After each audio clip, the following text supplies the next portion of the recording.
Hello and welcome to your daily word. In fact, this week is the final week of the month of February. We give God thanks and we give Him praise for sustaining and keeping us throughout this month. All glory be to Him. Now, we are still studying the book of Nehemiah, and I hope you are receiving and gleaning some nuggets of wisdom from every episode that we are sharing. May you be blessed, and please join me in spreading the word and bless somebody. The Bible says, freely you receive, freely give. Nehemiah chapter 5 verse 10 to 13. Today my topic is leading by example. Now we come to another interesting part of the book of Nehemiah, where he brought social and economic measures to relieve the poor of their heavy burdens. So in chapter 5 verse 10 to 13, I'm reading from the New Living Translation. The Bible says, I myself, as well as my brothers and my workers, have been lending the people money and grain. But now let us stop this business of charging interest. You must restore their fields, vineyards, olive groves, and homes to them this very day, and pay the interest you charge them when you lend them money, grain, new wine, and olive oil. They replied, we will give back everything and demand nothing more from the people. We will do as you say.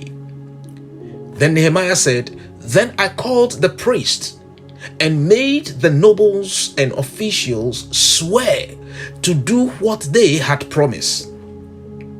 I shook the folds of my robe and said, if you fail to keep your promise, may God shake you like this from your homes and from your property. The whole assembly responded, Amen, and they praised the Lord, and the people did as they had promised. Hallelujah. Now, reading these things, you would actually realize that Nehemiah was writing this, in retrospective. That is, after all these events had happened, he actually sat down and penned these things. That is why we have the record today. That means Nehemiah kept a journal, and it's a good thing for leaders to keep a journal. But today we are talking about leading by example. And of course, one of the things we have to do as leaders who are leading by example is that we must learn to keep good records. That is, we keep a journal. Whether you are a parent, a pastor, or a school teacher, you know too well that how we treat the people we lead matters, and so the onus is always on the person with influence to lead by example. It takes moral courage to do just that. Nehemiah and his brothers and workers were also lending money. They did not deny that. They were lending money and grain to those in need.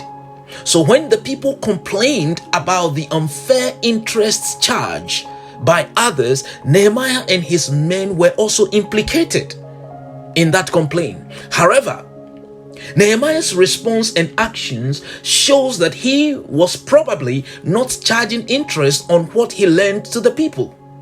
In verse 10, for example, Nehemiah admitted that he and his men were also lending money and grain to the people, and he said, but now let us stop this business of charging interest. Then in verse 11, he boldly ordered everyone and said, you must restore their fields, vineyards, olive groves, and homes to them this very day, and repay the interest you charge when you lend them money, grain, new wine, and olive oil. Friends, that's not how corporates talk. Guilty people do not have the moral courage to order others to do the right thing. So in compliance to Nehemiah's orders, those who were guilty of charging interest promised to pay back what they have extorted from the people. There are a few things in this passage that I believe was working in Nehemiah's favor in the public arena. Remember, parenting, leading, it is something we do openly. We do it in the open. So let's look at three things that I believe was working in Nehemiah's favor in this episode. The first thing is the law of Moses. In Deuteronomy chapter 15, verse 1 to 18, it is there, and I'm just summarizing, no Israelites was permitted to permanently enslave or exploit their brothers and sisters. So he reminded them of that law of Moses. How I wish we actually incorporate this in churches, in businesses, etc., etc., that we do not permanently enslave. We don't put our people under duress in a permanent way. Number two, Nehemiah's own integrity. Though Nehemiah himself was lending money and grain, he probably was not charging interest, because if he did, he would lack the moral ground and courage to demand that the others return what they have extorted from their own countrymen. That would be hypocrisy, don't you think? But the way he spoke would tell you that he was a man of integrity, and he had no iota of guilt in his soul, so he could speak with boldness and confidence. Number three, good practices. Nehemiah's good practice spoke for him. He was able to confront the perpetrators of injustice because his hands were clean.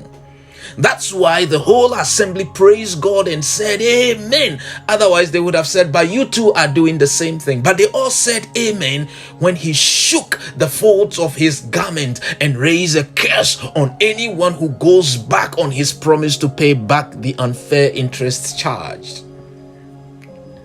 The point is this, my friends. Position, power, and authority will expose you to temptation. The temptation of whether to serve the people fairly or to enrich yourself by using the people. Don't think this is all about leaders. Those who are not in any position also face the same temptation. My friends, are you using people to achieve your goal, or are you genuinely seeking the best for them? Are you working in the interest of the people around you, or are you taking advantage of them? Lead by example.